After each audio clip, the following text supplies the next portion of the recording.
ज़रा ब्रीफली बता दूंगा कि कैसे हम यहाँ आए और आगे 2047 तक कैसे कहाँ किस डायरेक्शन में हमें जाना चाहिए शायद. Pre-independence India saw the successes of great individual scientists who contributed in a world where scientific institutions were sparse. So you had great scientists such as Meghnad Saha, Janaki Ammal, Ramanujan, C.V. Raman, Bose, Satyan Bose, J.C. Bose, etc., who made extraordinary contributions. But that was a world, both in India and abroad, before the institutionalization of scale of science. Post-independence India saw, both in India and all over the world, science becoming a major institution. And in India, this saw the rise of our major institutions such as the Council of Scientific and Industrial Research, which was founded a little earlier, the Department of Atomic Energy, later on the Department of Science and Technology, the Department of Defense Research, and so on. These great institutions truly transformed the development of science and technologies for India, and they did so by interacting with the university system in a manner where the best students came to these institutions and extraordinary work was done both in fundamental research as well as in applications, and these had major impact, and those iconic ones you well know of, successes in the Department of Space, for example, and the Department of Atomic Energy, in agricultural research and health research, and so on. The post-independence period also saw extraordinary individual scientists. It's not that they were not there. Govind Swarup built radio telescopes in India, which were absolutely world-class and did world-class research. We had Dr. Panchanan Maheshwari at Delhi University, who opened up the field of plant research in new ways. Dr. G.N. Ramachandran at Bangalore. Dr. Shipra Goa Mukherjee also contributed to plant research in new ways, as well as Anna Mani in meteorology. So this combination of great institutional building allowed these scientists and the teams to contribute to research in India. But there was one feature of this growth of early post-independence research which now bears correction and is being corrected. And that is the role of research in the university system. For a variety of reasons, both internal to the university system and external, that is these institutions like the CSIR and the Department of Atomic Energy and so on, which I've referred to, the university system became a feeder to the research institutions, but less and less research was done in the university system. Now, this is not the way which has happened in the rest of the world. The rest of the world, research institutions and university systems are intimately connected. What has happened in the last few years is a major step in the correction of this balance, and that is the new national education policy. And that aims not only to bring research and teaching together across our system, but it also aims to ensure that research of the highest quality is done in our university system, our central universities, our state universities, our colleges, and these great research institutions are interlinked with them in a hub and spoke model where they are sort of like the field stations of research of all of the people. This intertwining is very, very important as we go ahead, and as it happens even now, it is able to address the major problems in our society, in India, and really the major problems all over the world. Now, the situation is that which the pandemic has taught us is research ideas and problems are defined by a grounding in our ecosystem, and they are tackled at the high-tech level or at various other kinds of levels by a partnership between research institutions, universities, and industry. This industrial partnership has also grown extraordinarily over the last few years in our startup ecosystem and the partnership between industry and academia in multiple other areas. So going forward, what do we do?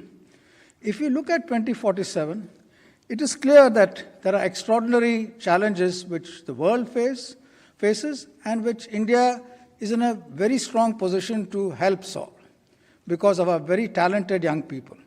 So if we can take our research ecosystem to this broad areas which I talked about, we will be playing a major role, not only addressing the challenges which India faces, but the whole world faces.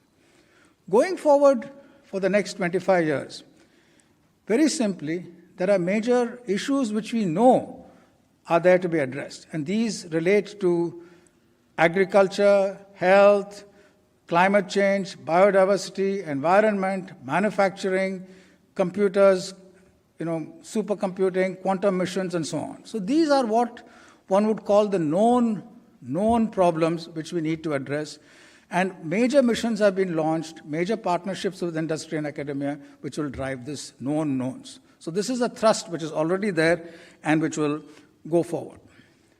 There are also other kinds of challenges which we are addressing today, and they are what one would call the known unknowns. The exploration of the deep ocean we know that there are new science, new avenues of findings, new technologies which would be needed to explore the deep ocean.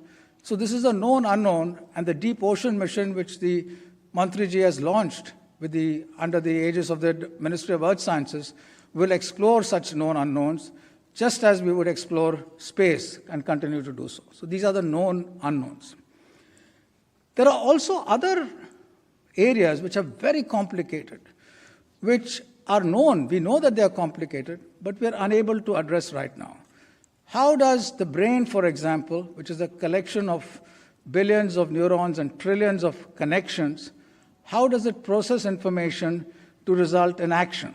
That is unknown right now, and we know that it's an unknown. There are many areas of complex mathematics, also such as in fluid mechanics, where we know that we have important problems to solve, but we're yet unable to find the tools to solve it. So there's a great scope here for young minds to be innovative and attack these new areas of knowledge in a manner where new tools come to bear so that we can solve them.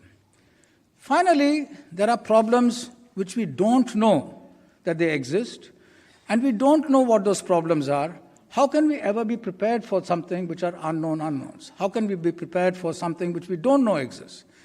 The only way we can do that is by widespread training and education of our youth, so that when something unusual and strange and something which are unprepared for comes, these people have the intellectual tools to tackle them. So this requires fundamental training in our own languages, in science, in logic, reasoning, and this should go to our school levels and our college level. And that, again, to come back to where I started, is a major thrust of the national education policy. So there are many things which we have done, we should be proud of. We are prepared very well going forward to what we need to do, and we are sure that with this enthusiasm and and this ability to work together, if we do that well, we will be able to tackle anything for the next 25 years. Thank you very much.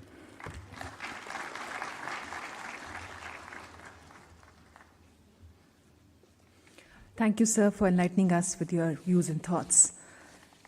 Respected Dr. K. Vijayaraghavan, Principal Scientific Advisor, Government of India. भाषाओं की जब बात होती है तो हर भाषा के विषय में हम कह सकते हैं कि उसका अपना विज्ञान होता है, अपना महत्व होता है।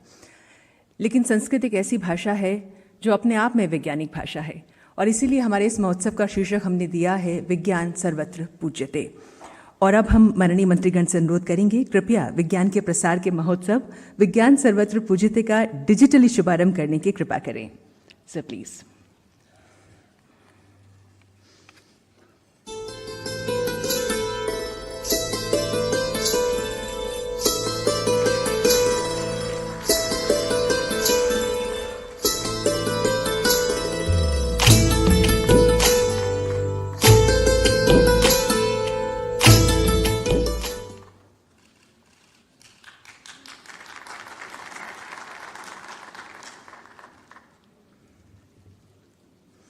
बहुत बहुत धन्यवाद माननीय मंत्रीगण। और अब हम कार्यक्रम में आगे बढ़ते हुए माननीय विज्ञान और प्रौद्योगिकी राज्य मंत्री स्वतंत्र प्रभार। आजादी का अमृत महोत्सव के तहत भारत सरकार के अंतर्गत भारतीय वैज्ञानिक संस्थाएं एवं विभाग विज्ञान, प्रौद्योगिकी और नवाचार को जन जन तक पहुंचाने के लिए संकल्पित हैं। इस दिशा में आगे बढ़ते हुए विभिन्न मंत्रालयों और विभागों द्वारा संयुक्त रूप से एक सप्ताह तक चलने वाले कार्यक्रम विज्ञान सर्वत्र पूज्यते का शुभारंभ 22 फरवरी को किया जा रहा है।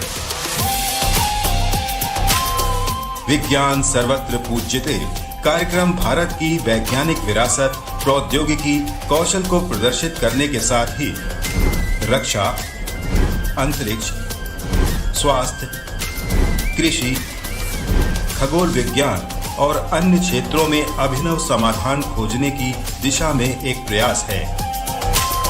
विज्ञान के इस महाआयोजन का समन्वय विज्ञान एवं प्रौद्योगिकी विभाग के स्वायत्त संगठन विज्ञान प्रसार द्वारा किया जा रहा है।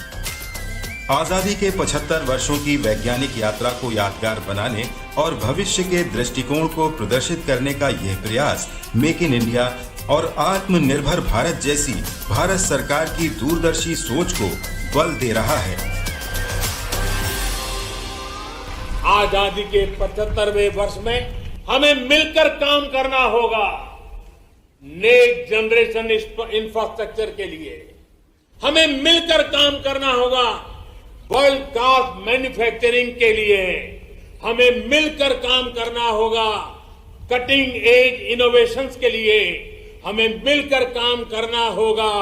न्यू एज टेक्नोलॉजी के लिए 22 से 28 फरवरी तक चलने वाले विज्ञान सर्वत्र पूज्यते के तहत 75 स्थानों पर एक साथ विज्ञान एवं प्रौद्योगिकी संबंधी कार्यक्रम आयोजित किए जा रहे हैं। जवाहरलाल नेहरू स्टेडियम नई दिल्ली में एक मेगा एक्सपो और पुस्तक मेले का भी आयोजन किया जा रहा है।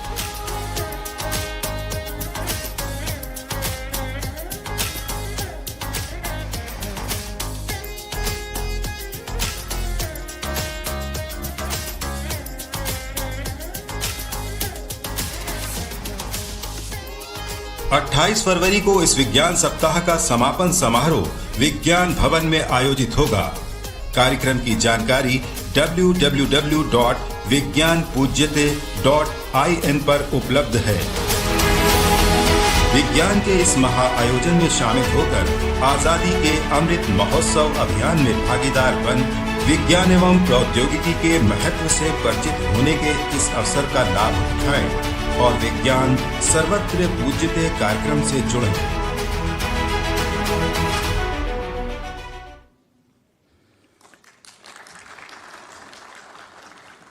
तो आपने इस शॉर्ट वीडियो फिल्म के माध्यम से जाना कि इस पूरे सप्ताह भर में क्या क्या गतिविधियां देश भर में रहने वाली हैं। और चूंकि हम आज़ादी का अमृत महोत्सव मना रहे हैं, देश की आज़ादी की 75वीं वर्षगांठ है, तो 75 अलग अलग जगहों पर कार्यक्रम जो है आयोजित किए जा रहे हैं। दिल्ली में भी आपने जाना, जवाहरलाल नेहरू स्टेडियम में मेगा एक्सपो की शुरुआत हो रही है और साथ ही साहित्यिक दृष्टि से भी और फिल्म की स्क्रीनिंग के माध्यम से भी युवाओं और आम जनमानस को विज्ञान के महत्व और आने वाले समय में इसकी भूमिका से अवगत कराया जाएगा।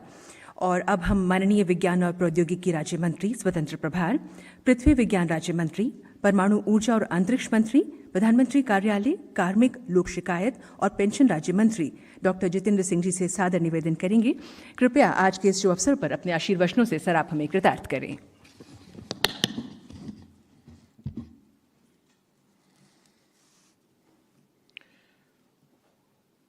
Honorable Minister for Tourism, Culture and Development of North Eastern region and our very dear friend, respected Shri Krishna Reddy ji, सबसे पहले तो आपका धन्यवाद। आपने अपना बहुमूल्य समय निकाल करके विज्ञान सर्वत्र पूज्यते के इस कार्यक्रम की शोभा बढ़ाने के लिए स्वीकृति दी। उनके साथ बैठे हुए doctor Raghavan, principal scientific adviser, Shri Govind Mohan, secretary ministry of culture, doctor S Chandrashekhar, Secretary, Department of Science and Technology, Pravinder Maini, Scientific Secretary in the Office of Principal Scientific Advisor, Nukul Prashar, Director, विज्ञान प्रसार। सबसे पहले तो आप सबका बड़ा बड़ा अभिनंदन है, स्वागत है। आज हम, जैसा आपको बताया गया, विज्ञान सर्वत्र पूज्यते कार्यक्रम के लिए यहाँ एकत्रित हुए हैं। इसके पीछे का भाव क्या है, कल्पना क्या है, उसे समझना अनिवार्य है, क्योंकि हम विज्ञान की भी बात करते हैं, संस्कृति की बात करते हैं। तो आज किस बात करने के लिए इकट्ठा हुए हैं, तो कहाँ आकर के संस्कृति और विज्ञान जुड़ जाते हैं। जैसे कहा जाता है कि where religion and science begins, where science end the religion begins, and when both join it is the culture. So it's a scientific culture and a cultural science all into one that we are witnessing this afternoon. And I think the sense of the program is that there has been a tremendous scientific achievement in the recent past, but how best to incorporate it in our cultural ethos. कि जो हाल ही के समय में जो हमारी अनेकों उपलब्धियां हुई हैं विज्ञान के भिन्न भिन्न क्षेत्रों में, उनको किस तरह से हम अपनी सांस्कृतिक विरासत के साथ जोड़ करके उसका आकलन भी कर सकते हैं और उसी से अपने आगे की राह, अपना रोड मैप भी तय कर सकते हैं। जो जो हम ऐसे आगे बढ़ रहे हैं, हम पीछा छोड़ दें पीछे का, तो शायद उससे भी हमारा कहीं ना कहीं नुकसान होता है। बिकॉज जैसे as Churchill said, the longer we look back the further we look forward. तो आगे देखने की क्षमता और दूरअंदेशी भी उतनी बढ़ जाती है जितनी हम में ये क्षमता रहती है या इतनी तवज्जो रहती है कि हम अपना बीता हुआ समय, बीते हुए संस्कार को साथ लेकर के चले। So how best to combine the Indian tradition with the Indian scientific advancement. I think that should have been the crux of the theme of observing this afternoon's program. And second, of course, as all of us have been reiterating day in and day out, the ultimate goal of any innovation is to bring in ease of living in the life of a common citizen. तो वो सारा नवाचार, वो सारा शोध, वो सारा विज्ञान कहीं ना कहीं अपने पर्याप्त लक्ष्य को प्राप्त करने में असफल रहता है यदि वो आम नागरिक के जीवन में सरलता ना ला सके। लेकिन आम आदमी के जीवन में सरलता लाने का अर्थ मात्र शारीरिक सरलता तक नहीं सीमित रह जाता, उसके लिए संस्कार अनिवार्य हैं। और फिर बात आ जाती है संस्कृति की। So the entire well being and entire wholesome well being, because being a doctor we were always taught what is the definition of health. And the definition of health was said to be not the absence of disease, but a sense of well-being. And what is well-being? Well-being is not limited only to the physical well-being, which might be there with the modern tools which facilitate our physical working, but also in the entire well-being, which includes the mental well-being and the physical well-being. And therein comes in the healthy, the optimum synergism of our Asian culture ethos with the modern scientific achievements. उस मिश्रण का उत्सव मनाने के लिए हम आज खड़े हैं। और इसको नाम मैं समझता हूँ उत्सव का इसलिए दिया गया होगा जिन्होंने इसकी कल्पना की कि यदि हम पिछले 75 वर्ष नज़र दौड़ाएं तो आपको ध्यान में आएगा कि हम कहाँ थे और कहाँ से कहाँ पहुँच गए। आज किसी भी क्षेत्र को देखिए, अभी डॉक्टर राघवन अंतरिक्ष की बात कर रहे थे। जब हमने अपनी अंतरिक्ष की यात्रा शुरू की तो रूस पहले ही अंतरिक्ष में अपना एक व्यक्ति पहुंचा चुका था 60 के दशक में, और 60 का दशक खत्म होते होते अमेरिका का एक व्यक्ति चंद्रमा की धरती पर पैर रख चुका था, Neil Armstrong, and we were still singing nursery rhymes चंदा मामा दूर के। आज हमारा मंगलयान रिकॉर्ड तोड़ समय तक ऊपर रह करके चित्र उपलब्ध करवा रहा है नासा को। So it's been a miraculous journey.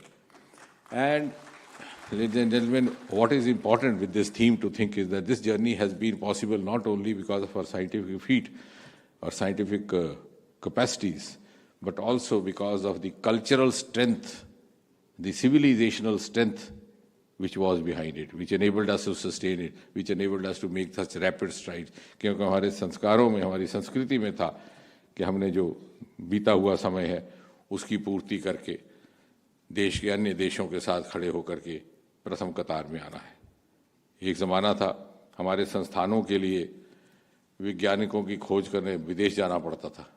आज ट्विटर देखिए, माइक्रोसॉफ्ट देखिए, गूगल देखिए, हमारे वैज्ञानिक, भारतीय मूल के वैज्ञानिक उसके मुखिया हैं। And that has been possible because we have gifted the world with scientists who carried not only the scientific capacity which their peers even in the West had, but they had the value addition of the cultural heritage which the Western counterparts didn't have. So that's what makes us different, makes our scientists different. और आज चूँकि लंबी बात नहीं करनी है, चूँकि आज जबकि हर क्षेत्र में टेक्नोलॉजी प्रवेश कर चुकी है और जब से आदरणीय श्री नरेंद्र मोदी ने प्रधानमंत्री के रूप में देश की बागडोर संभाली और जिस प्रकार का प्रोत्साहन और बढ़ावा दिया गया है विज्ञान को, नवाचार को, Technology is now basis of progress and work in practically every sector, not only in the government but also in our lives. Technology has entered every Indian household.